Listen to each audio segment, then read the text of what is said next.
వాగర్ధావివ సంపృక్తౌ వాగర్ధ ప్రతిపత్తయే జగతః పితరౌ వందే పార్వతీ పరమేశ్వరౌ.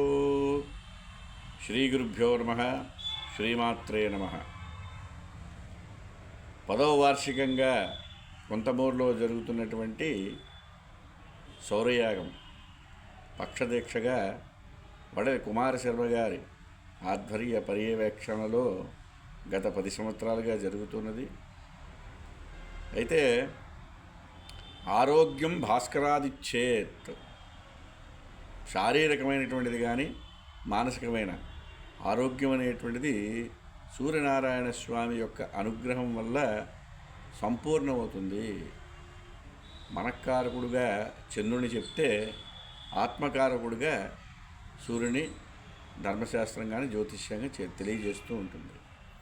అలాగా ఆత్మకారకత్వం కలిగినటువంటి సూర్యనారాయణ స్వామి యొక్క ఆరాధన ద్వారా శారీరక మానసిక ఆరోగ్యాన్ని సంపూర్ణంగా పొందగలుగుతారు.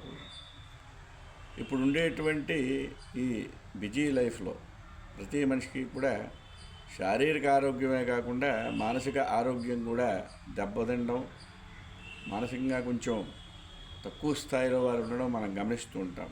అందుచేత సూర్యనారాయణ స్వామిని ఆరాధన చేసి స్వామివారిని అర్చించి పూజించి వారి యొక్క అనుగ్రహంతో సంపూర్ణ ఆరోగ్యవంతులుగా అవడానికి ఇది సదవకాశంగా చెప్పుకోవచ్చు. అయితే విశేషమేంటి అని యోచన చేస్తే మాఘమాసంలో సూర్యారాధన విశేష ఫలితం. ఒక్కొక్క మాసంలో ఒక్కొక్క దేవతారాధనకి విశేష ఫలితం అని శంకర్లు ఇత్యాదులందరూ చెప్పడం వలన ఆ కారణం చేత మాఘమాస ప్రయుక్తమైనటువంటి సూర్యారాధన విశేష ఫలితాన్ని ఇస్తుంది. అందులో వేదోక్త కల్పోక్త విధానాన్ని ఆశ్రయించి సూర్య నమస్కారాలు చేయడం ఈ యాగంలో ప్రత్యేకత, విశేషమని చెప్పవచ్చు.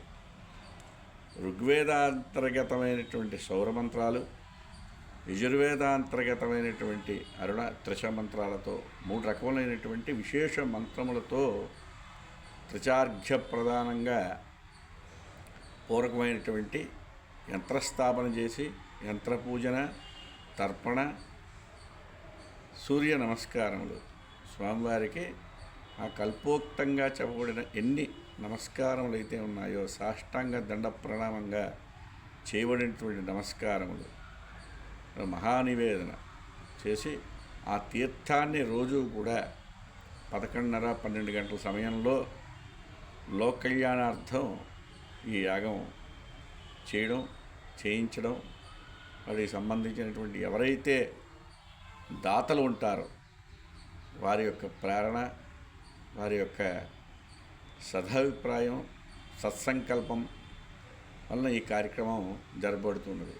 కనుక ప్రజలందరూ కూడా భక్త మహాశయులు ప్రతి సంవత్సరం వచ్చేవాళ్ళు కాకుండా అలాగే వాళ్ళకి తెలిసిన వాళ్ళకు కూడా సద్విషయాన్ని తెలియజేసి, ఎందుచేత అంటే కర్త కారయశ్చైవ ప్రేరకశ్చ అనుమోదక సుకృతం దుష్కృతం చైవ చత్వారి సౌభాగినః. ఓ సత్కార్యం, మంచి పని జరుగుతున్నప్పుడు ఎవరైతే చేస్తున్నారో, చేయిస్తూ ఉన్నారో, చూసి ఆనందిస్తున్నారో, చేయండి అని ధన రూపంగా ప్రేరణ చేస్తున్నారో ఈ నలుగురికి కూడా సమాన భాగస్వామ్యం కలుగుతుంది. కనుక ఇది సత్కార్యం, మంచి పని, నలుగురికి ఉపయోగపడేటువంటిది, లోకకళ్యాణార్థం చేస్తున్నటువంటి కార్యం. కనుక మనకి తెలిసిన వారందరికీ కూడా తెలుపుడు చేసి ఈ సత్కార్యంలో వాళ్ళందరూ కూడా పాల్గొనేటట్టుగా ఎవరైతే చేస్తారో వారికి కూడా సత్ఫలితాలు కలుగుతాయని ధర్మశాస్త్రం. కనుక తప్పకుండా అవకాశం ఉన్నటువంటి వారందరూ 15 రోజులు పక్షదీక్షగా చేస్తున్నారు. 15 రోజులు పాడ్యమి లగాయతు పౌర్ణమి వరకు జరుగుతుంది ఈ కార్యక్రమం.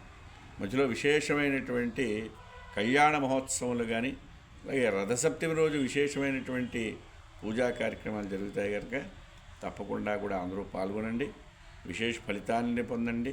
స్వామివారి అనుగ్రహాన్ని పొందండి. ఓం తత్సతు.